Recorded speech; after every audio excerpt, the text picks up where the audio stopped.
is this standout. He is an exceptional teamfight performer, and I think if he can get past the first 5 minutes, he'll do a great job. It's a feeling of inevitability. When you're playing against a guy who has the mechanics and the laning prowess to actually be able to pull off coin, klepto, cull on Vladimir, if you do not dominate this guy, it's putting so much pressure on your opponent, right? Whenever you play against a good top lane Vladimir, that's so scary. It's like the ticking clock. You're like, kill this guy or we're screwed. He gets a death cap, it's like, guys, death cap.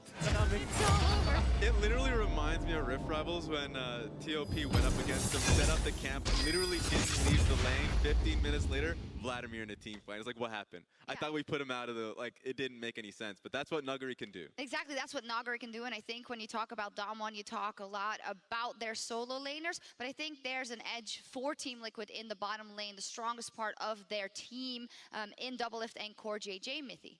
I mean, yeah, Core JJ is a world champion. What else is there to say? I've seen a lot of his POVs. He always plays super solid, super well. It always impresses me. So I expect a lot of that bot lane. I don't think the Damwon bot lane is bad at all. But yeah, I do think that the way also TL's playstyle, right? Like they do play more around bot than Damwon does, so I expect them to get a little bit ahead. It has been interesting because people have been expecting Nuclear and Beryl to fall apart in the laning phase. That hasn't been where they have been weak to me. You know, when you look back specifically to the TL Damwon game from last week, they were fairly even in the laning phase, but it was the teamfight contributions where Nuclear actually did fall short, you know, doing very little damage. I believe Doublelift did over triple his damage in that game. So despite going to the mage, despite trying to play passive, you have to be able to have a contribution in the later game teamfights. That's the scary aspect for me, because looking at the stats there, if Team Liquid is completely playing through their bottom side of the map, it makes sense that, you know, Doublelift has 12 CS, a differential. The fact that the bottom side of the map for this squad has Nuclear having -1 CS difference when he is the weak side consistently is actually exceptional. Yeah. That's great. He can go into team fight, and the fact that he's misplaying is unfortunate, but I do not expect for him to play as poorly as he did in the first round robin. I saw glimmers of great play from him going up against AHQ, so I think it's going to work out. And as much as people say, you know, Doublelift gets all this help, so that's why he's doing well, I believe he's actually the most focused as far as the jungle from the opposing team of any AD in the tournament thus far. People have been going down there non-stop. Yeah, and you have to be fair to Nuclear and Beryl as well. It's just the way the team plays as well. It doesn't matter if they fall down a bit in that lane. What are your predictions for this huge game? Of course, TL is the last remaining NA team in the tournament. Raz, are they taking this first game? This was probably the hardest one for me, because I was been flip-flopping. People are probably upset because they've heard me say Team Liquid. I've ended with Damwon. I think Damwon is an incredible, talented team. The last time we saw them tape it up against Team Liquid had the better draft, I felt. Had the more, like, the easier of execution in their draft. I think it's going to be different when they go up against them now. I'll be quick because I don't have a lot of time. I am going to go TL. I think that the bot lane advantage is enough. Yes, Nuguri is an incredible top laner, but we have not seen Impact get exploited at MSI. Hasn't been here. I think he's going to stand tall. Players about to go in draft, so mid. Yeah, I'm going to go with Damwon. Okay. There you go. Want to add something, or is that just it? No, that's just, yeah. That's just it. I'll just go with We'll that. check in with you after the game, and we'll see how Team Liquid and Damwon start their day as we send it over to the casters for game 2. Thank you very much, Doctor. Thank you, Mithy, for showing your expertise. Team Liquid and Damwon Gaming tied in the standings, and I want to quickly posit that if IG keep the form they had in the first game, they look like the favorite, and this to me looks like, at least just to me, the battle for the last spot in the quarterfinals. Of course, there's still more to be played, but this is the tight one. Yeah, I'm not willing to say anything after what we've seen so far in this World Championship in terms of favorites. One thing I want to point out, though, was the early ban Renekton by Team Liquid on blue side. I think quietly Renekton has gone under the radar as the second strongest champion in Worlds. Second highest presence is actually 9-2 when he goes through. But specifically banning it on blue side tells me Team Liquid's not confident in flexing that pick between mid and top, which is going to hurt their overall flexibility. Additionally, when you have a look at something like Kiana as well, which we've seen in mid, top, and jungle, this is an old pitfall for the Liquid lineup. They don't necessarily have the most flexible solo laners, but when they are on their picks, they do have great impact. So I think that this is to the game plan. This is what you should expect. And Liquid has a lot of games that have gone to script so far in Worlds. Their game plan is very difficult to disrupt. I feel getting the best marksman on the patch for Doublelift is certainly going to be a step in the right direction. And I think it's even better for them to first pick this because Nuclear is so comfortable on Kai'Sa. Looking at this group overall, I feel like Damwon and ID are somewhat similar in the fact that they're very solo lane focused, and it's based off of having the same coach. Coach Kim was ID's coach in 2018, and Dom1's coach now, and Team Liquid is much more a bot-focused team. Well, we've seen the Yasuo Gragas. It was just last time these that I do believe. Yep. That's going to be exciting. Last time it was Showmaker on the Yasuo. And it certainly was. However, in playing stage, for the first time ever, Nuclear and Beryl picked up the Yasuo Gragas in the bottom lane. So I think this team has shown flexibility with it. They've also shown the propensity to take a mage into the bottom lane if they need to be able to balance the composition. So certainly is a very nice start to what could be a skirmish-heavy lineup for the Down 1 team. Keeping the flex picks alive. It's one of the most flexible first 2 picks you can have, especially because it's not often you have a support jungle flex that's also a mid-bot flex. Lee Sin is going to come through here for Xmithy with his Gragas taken off the board. It's going to be Lee Sin, and Xmithy has been exceptionally good so far at Worlds, I would say. Huge performances for him. He's been out jungling his opponents so far. The question is, can he keep up that level of play? First time they played, he played Jarvan with a support Galio, and they pulled off some good combos. That's not what they're going to be able to do today, so mechanics will definitely be put to the test for Xmithy. Now, I've been really critical of the Kayle throughout the entirety of this World Championship. I think I tend to agree with Yamato that it has turned into a little bit of a bait. However, the conditions for Kayle, when she is going to be successful from what we've seen, is the ability for the carry who's going to ult to get themselves into the fight. Now, who better than a Gragas Yasuo combo to be able to set that up? If this is going to be a mid or a bottom lane Kayle, we've seen it can be protected in the short lane or with a support, and with the right amount of items, could certainly set up a very potent dive combo. This is likely to be a mid-lane kill. If we look at the performance from Jensen in week 1, I think it's a risk that Dom1 would be willing to take, that they don't think Jensen would have to help play it, and then that would push the Yasuo Gragas bottom lane. So if Team Liquid is kind of trying to guess where this stuff is going, I think that's the best bet they would have. One thing I want to point out is we have seen Kayle bot lane. SKT played that with Tristana in the mid lane. That was a solid win for them, but you're right. That seems likely here as the final bans come through, Reli and Vladimir. Now, obviously, it could still be top, but it doesn't seem to really be a Nuguri champion from what I've seen so far. He wants to be able to push up and take over some of this rift. The rift side lends itself to being the bottom side of the map for the Yasuo Gragas, in my opinion, so we'll see how the rest of the draft goes. Yeah, and you can see how many solo lane bans Team Liquid was throwing, probably because they were expecting the Yasuo Gragas to go bottom lane anyway. Does he blind the Aatrox? Well, they already banned the Vladimir, so I wouldn't really do that so much, but Blind Sion, they're going to play a tank up here because I guess they think they can just withstand all the damage. If there's no marksman for Damwon, you can be tanky enough, you don't get through that. But it can be anything that Dom1 plays top lane for Nagri. It could be Jace, it could be Camille, it could be something that can Tristana, Vayne, be a pinata of... Cassiopeia? It could be anything. I would expect... Okay, Team Liquid, they've been off on the moon scrimming because no one else has been bringing the meta over here. So Sion Anivia in an all-important game at the start of week 2. And that's really interesting to me because the amount of control they now have in these fights is going to be incredibly potent. However, Anivia historically has not dealt well with anything that can force on top of Anivia if you interrupt the ultimate. Can lead to a bad time, and that actually is going to be Nuguri playing Kayle top. Well, they can do it now because the Sion isn't going to be a lane bully. So potentially... You say not a lane bully, but Spellbook Sion hits real hard, and if you take Ignite and you have something like a Lee Sin for like the follow-up 300 damage that leaves, I think that you can potentially fight around this top side of the map. I'm not sold on Kayle in a solo long lane. 94 champions picked and bans at World so far. Thank you, Jensen, for giving us yet another one here. Corki in the mid lane. There is marksman after all, chat. I thought about all the top lane physical damage ones, but Corki, of course, an obvious one. Showmaker's played plenty of times.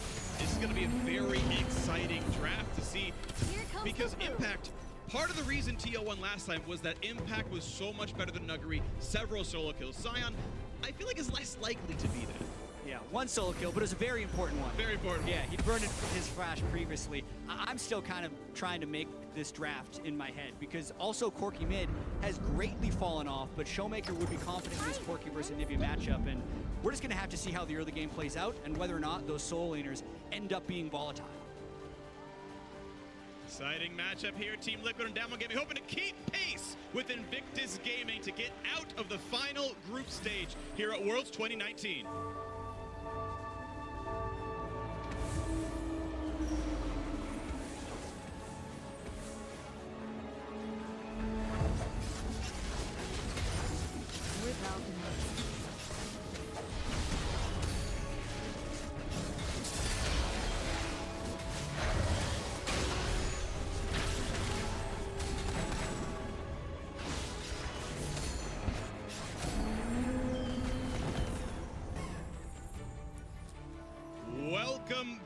to Summoner's Rift. Team Liquid is the last team remaining from North America, and they've got back-to-back games here. Damwon Gaming right now, AHQ just after this one. Hoping again to keep pace with Invictus Gaming, the reigning world champions, hoping to make it into the quarterfinals. Damwon hoping to follow through with what the rest of South Korea's done, which is get out of their groups. Yeah, absolutely. And as we take a look at these compositions one more time, I do want to throw back to what Mithy said on the desk. He said he's been surprised at which the pace that Team Liquid has currently played the game. He thought that would be much slower, much more reserved, much more about their team fight. Well, if there is a comp that is built for that, I think we have located on Summoner's Rift. Absolutely, and to Mithy's point, Team Liquid did work on their ability to close games quickly in the LCS. They had the lowest average game time and the best early game of all the teams in the LCS. So even though they play more controlled, that doesn't mean that they haven't been able to close games quickly. And on the side of Damwon, they too close up games very quickly, but typically not with early games. We see the lane swap. You can see the level 1 invade coming in on the top side of the map. Sion is taking Raptorcam. It's a lane swap. Low-key esports have changed the meta this world. Woo! And that's going to be a rebuff taken away. Impact's going to be rich. So listen, Loki Esports beat Damwon in game 1 of their best of 5 with the lane swap. It's because Noguri was completely disrespectful to the strategy and allowed himself to get dove. This is just Impact taking the red buff. This is par for the course. Don't worry that he died to red buff. This is planned. So he'll be closer to level 2 by the time he heads bottom lane. And not even that, of course, we're going to be in vertical jungling land where Smithy gets all of these camps. There's now less camps for Canyon to take. Red buff Lee Sin, going to battle Nuguri here, going to fight over some Krugs. And Canyon will be sad to see that there's no red buff to take. Well, there we go. That's what the sign is for. I mean, Crack the code. it does make a lot of sense.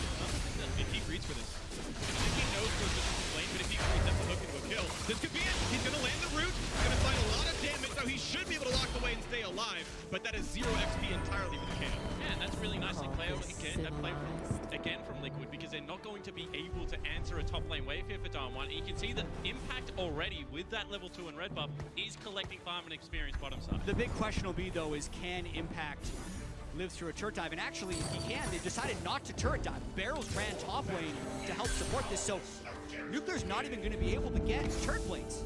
The one downside you do see of lane swaps, this was the change that was made to make lane swaps less likely, was turrets take half damage in the early game if they're not in bottom lane. TL's still going to plate for it. They're still getting some money out of this one, so the penalty for lane swapping is less gold, and TL have more gold. And right now, Nuguri is level 1 and going to struggle to farm up on all of these creeps. Impact is 20 CS, the top in the game, and has just been able to farm fight now against the Yasuo with the red buff, Mutilation Lawman. This is actually a difficult lane, I feel like, for Nuclear to be able to play. Yeah, A+ for me for TL on this early game. Just the fact that they decided to lane swap, knowing the Damwon isn't that drilled against it, because they actually showed on an early ward in the jungle. Damwon wanted to make an immediate adjustment they could have, but they were slow to it. Noguri got completely starved for the first 2-3 waves of the game, and it gives TL a 300 gold advantage to start.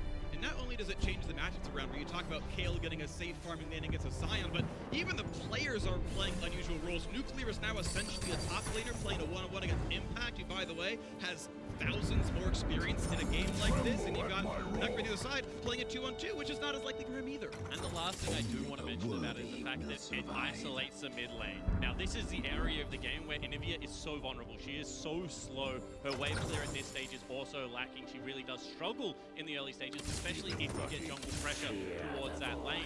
Well, the ability to split the map, give Jensen a side of the lane to play towards, and now farm up towards that level 6. He's going to have the teleport available, has completely negated the area of the game that you want to attack this mid lane.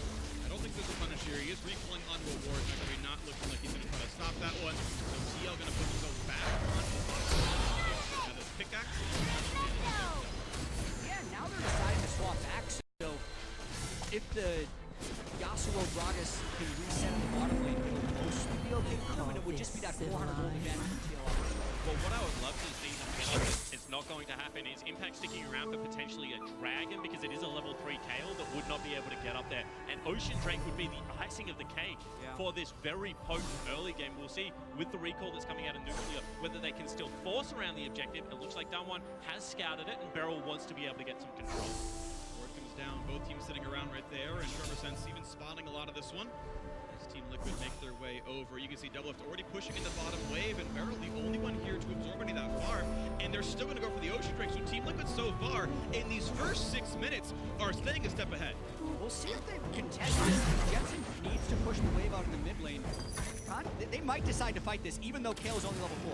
This might be a little bit scary. 1000 HP. Beryl is around. Here comes the dive in top of this one. Looking at the kill. Doublelift out of the wave, and a nice smite comes through. Good pickup there for Canyon. Nuclear on the chase. Finds first blood. Showmaker in for number 2, and Damwon step right back in. Canyon may be traded. How about Beryl now? Because Core JJ is running out of health. The Nuclear explodes onto him. Now more kills coming across. Jensen does have flash. Waits around for more impact. Not going to be in a good spot. He's going to lose his life. And Damwon pick up a 4-for-1 as well as the Drake. It's a disaster on the bottom lane for Liquid fans. You can already see Nuguri has not moved from that top side of the map. They win the fight. Once again, Canyon outsmites Smithy, and they take everything away from the Liquid early game. That went pretty much as bad as it possibly could have for Team Liquid, when you consider that they burned the teleport to actually try and force the 5v4, but they weren't willing to preemptively force the teleport, which would have stopped Damwon from going for the engage.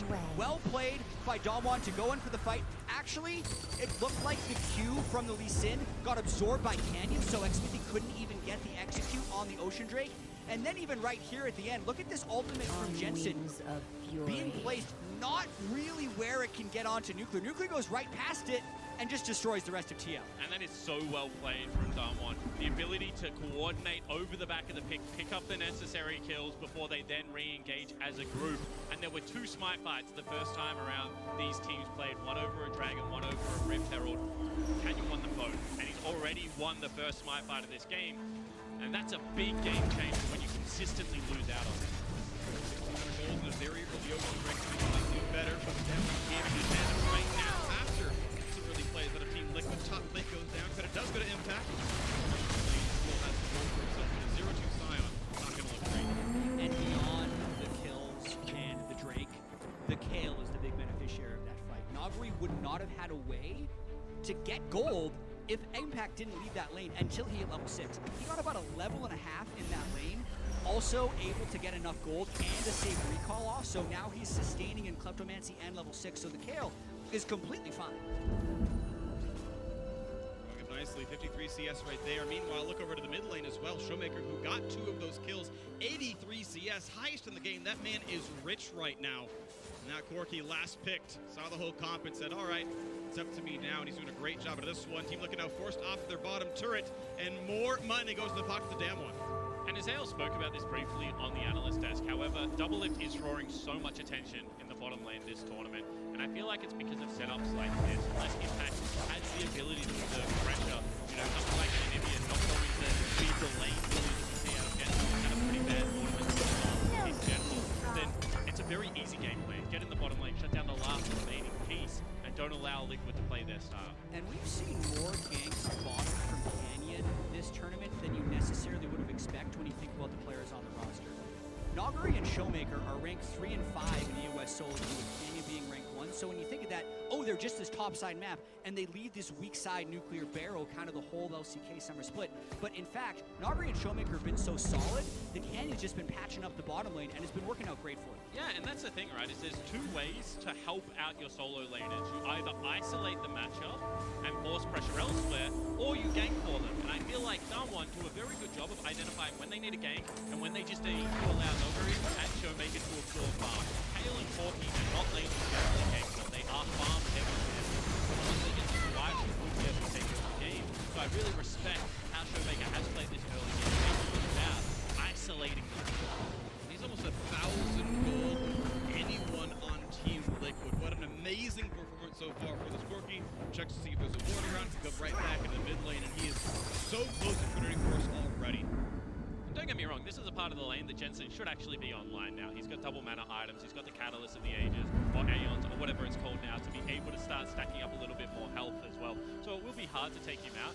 Early game Anivia is not a strong champion, but at this stage of the game does have a lot of control. Yeah, I think he'll be able to hold this at a 20 CS disadvantage, but he's not going to be able to get side lane pressure, which Showmaker will be able to do. You got to watch out for when package respawns, because Showmaker can then crash that bottom lane again. For the most part, Damwon has no need to go top lane. It's very unlikely that Nagari dies to the Scion, and he's only going to get stronger. So expect him to just play from Rift Herald down on the rest of the map.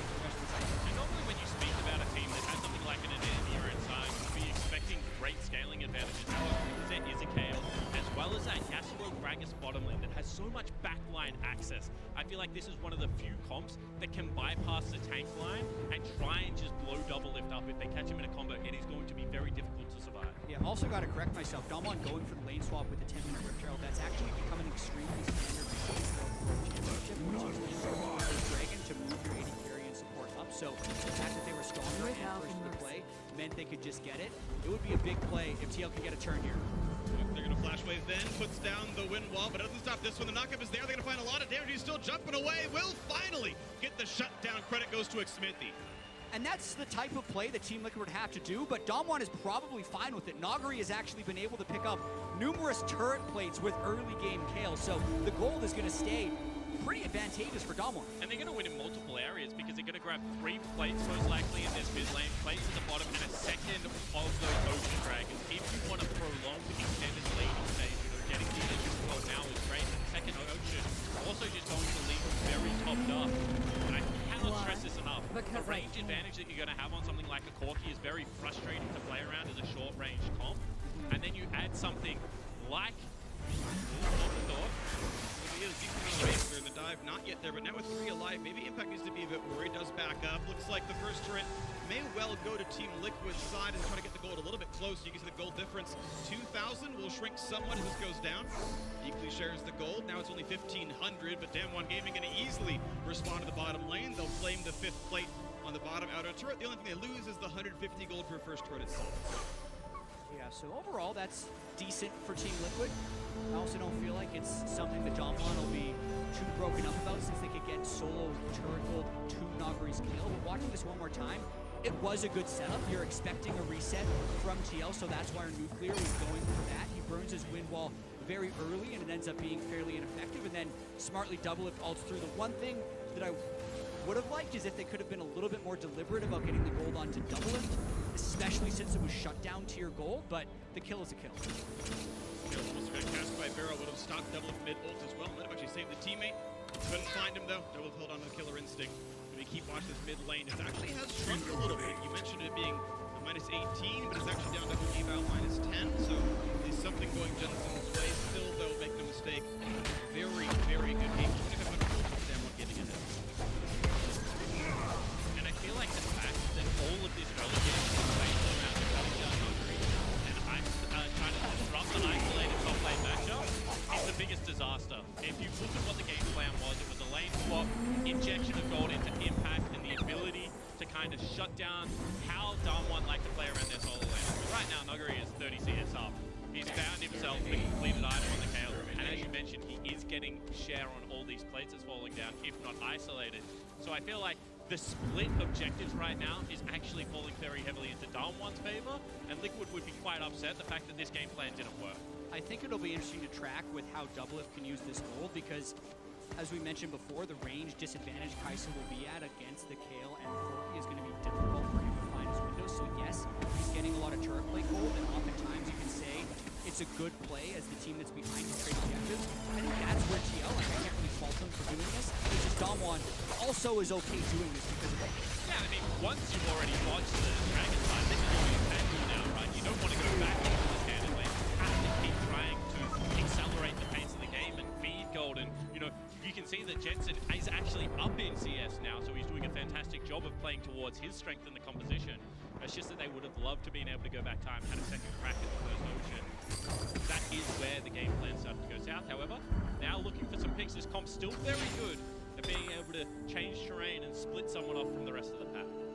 Looking hoping for a little bit of an ambush in that brush, doesn't find anyone though, and an easy set of wards getting traded back and forth. The game state now. Still 2,500, really not moving around too much just yet. You can see 10 plays to 13. A lot of this has been the team's handshaking, switching different sides of the lane. 3v0 one side, 3v0 the other. And I think the pressure is actually on TL to try and force plays. We've gotten to see a lot of Damwon games all the way to the play stage. One thing that's been about this team is that they wait on items. They play actually very passively until they seem to hit that point, and then they go for it. So I think that's yet another item on tail. It's towards threats on the corgi, and then I think they really try and do something. Sure, it can change from time off, but that's what I'm expecting from Damwon, for them to just try and isolate this game and hold this 2,000 or 3,000 gold advantage until they hit the items they really want. On the flip side, I think the Liquid are also okay at the moment to say we still have 2 item spike as well as transform coming through for double lift. We have the second mana item stacking up right now for Jensen. He's going to become even more difficult to deal with and more oppressive in these fights. And their Baron, especially if Jensen goes towards something like Leandri's as his third item, is maybe the quickest Baron you can get in the game. And Nivea does so much damage to Baron just through the repetitive E spam as well as the ultimate being put down, and is one of the better champions for keeping it safe. The turning pool of the Q is very undervalued in this game. So I feel like there is very clear win conditions left. It's just about whether you can get towards that stage of the game before Damwon start to take away. No one will stand They also in my already way. have river control for this Infernal Drake, which would be so beneficial to the triple carry threat that Damwon has. And arguably all 5 care about as well. You've got the Warrior enchant on the Rek'Sai, and even Gragas is going a little bit of AP. Not a ton, but it's going to matter somewhat there. And it's spawning in 8 seconds. Team Liquid and Damwon Gaming going to fight over mid-control. Everyone is on this side of that. You can actually see them all on your screen. And this is very interesting because Showmaker does have packaging. You mentioned this, chat. This is actually one of Corki's strongest spikes when he's able to have the mobility, uses it to split. So they might be able to try steal. Q over the wall, go in for the smite fight again. It goes to Canyon, and the fight begins already. Stopwatch for McCoy, JJ, save for Nuclear. What's the re-engage? Flashes to safety, but Impact can't go that way. So Damwon not only claim the Drake, they also grab a kill. Another smite fight goes over to Canyon. Nerves of steel on that guy, and then, of course, Damwon is going to likely win that fight in the river since they already had a lead. So 5 strong, with Impact down, they're looking to break mid. And with a split on bottom lane, double lift's not hit. Look for the body slam into the knockup. The ult comes across as well. That's an egg, and that's going to get poached as well. Turret falls, Damwon. 2 straight kills, the Drake, the outer turret. Tier 2's next up on the plate. And that's just disrespect coming through from Liquid. That's too much confidence in what Anivia's wave clear is able to do. We already mentioned the dive tools that were not expended in that fight. And you can see that they run over the mid lane. Taking a look at the Dragon, however, I really want to see how this goes with Smithy because I thought he was down in levels. He's actually equal. Yeah, and also the package was used a little too early, so watch this smite right here. He takes Q in, but now he no longer has the Q execute, and it ends up being both impressive smite right. Really played it better. I don't know if you find that with this team necessarily, and then Impact kind of fuel goes through the rest of Damwon. TL not really play. And a couple of things to look at in that fight. Windwall from Nuclear did separate a lot of the damage sources that was going to come across. And because already the fact that Impact was so low, Double Lift didn't want to get backline access to his ultimate. So that was a very split fight. Certainly not the way that Liquid want to be fighting, I feel, in this game. If anything, they want the front to back. And I feel like Damwon want to be playing more of a dive split up game. And this has turned into an incredibly one-sided game. 6,000 gold and 3 Drakes at 18 minutes. Damwon kind of just needs to run their playbook and execute here. Make sure the side waves are prepped, make sure they get a little bit of control on the Baron buff, and then just look for picks in that area with the Gragas Yasuo, which is a great team fight initiator. So Damwon's looking very comfortable at the start of the final day of groups. Yeah, and it's not surprising because with the maturity of League of Legends as kind of a sport, you have 2 distinct styles coming across. You have your G2s, which are more of your, eccentric artists that like to keep the map in a fluid state. They like to be able to change the rules and kind of bend how the game is played. But then you have teams like Liquid, and they are the scientists. They have the recipe on what success looks like, and I feel like they do tick all the boxes when they go for these plays. But that means when something goes wrong, it is much harder to combat your way into a game because you need so many things to line up before they will look for their play. Item's going to complete it. Team Liquid looking to find their way back in, but a Baron steal might not be one of them. Even though it is how they beat AHQ last week. 6,000 gold lead for Drake control Damwon Gaming. Baron one just now instead of that inside river. They push in before it's come down to get cleared. We're talking about that power spike before. Damwon's hitting. We have the 2 item force, the 2 item Yasuo, and the 2 item Neo. So if any fight prevents itself, I expect them to be able to. Yeah, it's Fog of War mostly. Team Liquid sending Impact to side lane against Nuggery, which is still a solid matchup here for the Damwon side. Let Kale scale. Now, I really like this play out of Liquid. When you have run teleport on your AD carry, you have the option, especially with the Kai'Sa, of looking to attack the side lane, then being able to teleport towards the objective. We'll see how many times they cheat this, because it is allowing Impact to still be able to head towards these tank items. Having a tank is very important when you're behind for the ability to be able to vision check. And I feel like that is going to be Impact's role for the majority of the rest of this game.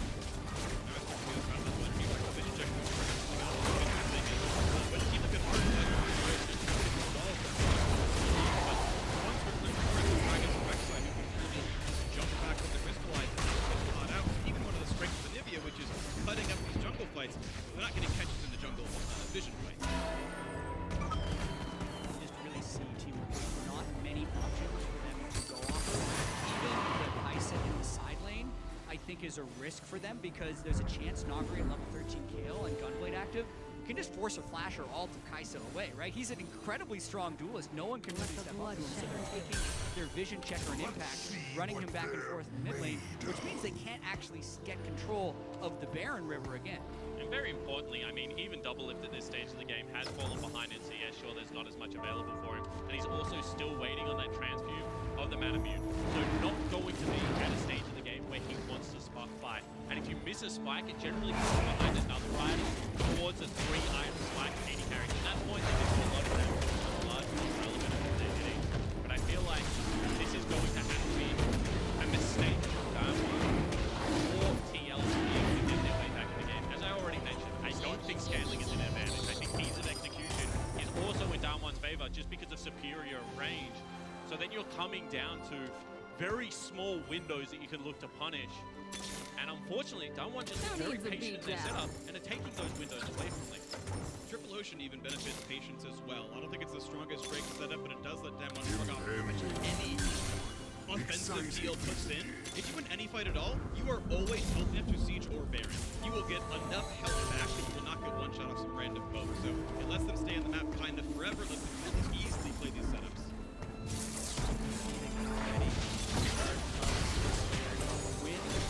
Start of the day. Also so phenomenal.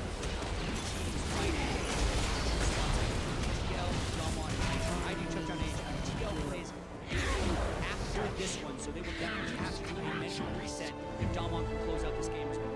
And further to your point, it's very important to get the win against Liquid because currently Liquid have the head-to-head. So this would equalize it, which means that Damwon gets that little bit of extra breathing room. They'll at least be able to force a tiebreaker if everything else goes poorly today. So I feel like that is certainly an area that Damwon fans would be relieved about. Once again, fighting over a little bit of vision. Back and forth, the wall comes in, and again, it just cannot really isolate these champions. That one couldn't put them in the side, but regardless, Body Slam still exists. Once again, Damwon Gaming moving wards. Yeah, and if Damwon wants to have a really safe Baron, they really want Control Ward in that blue area that they just fight over. So it is good for Jensen to be able to hold that spot, because starting Baron without control that deep in the jungle does carry a higher level of stealing risk against Smithy. So that's why Damwon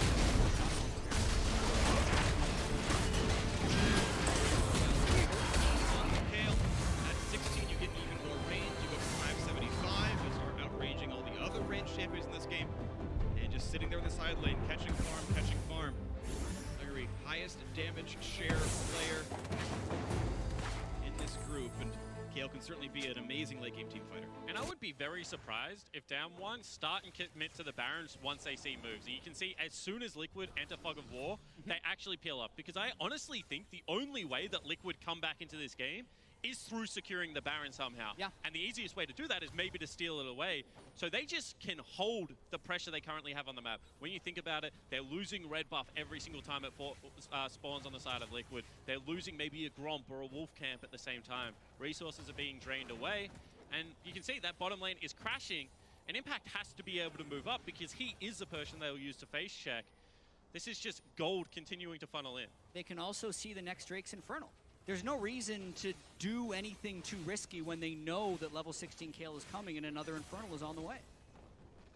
Level 15 already, 1/3 of the way over to the next one. That's the huge power spike that really starts to take things away. Going towards a Lich Bane that's turret sieging as well as move speed for a side lane. And here comes the Baron setup. See whether they get off it again. Kayle's going for a kill. All right, they might pick up one. They got to deal with the Kayle ultimate, but they should have the damage. If they kill him, they try and double TP back in. That's what they're thinking, but Nagri is just outplaying them. He's taking so much damage in the Impact. Baron has already gone. Double's going to re-engage now. Look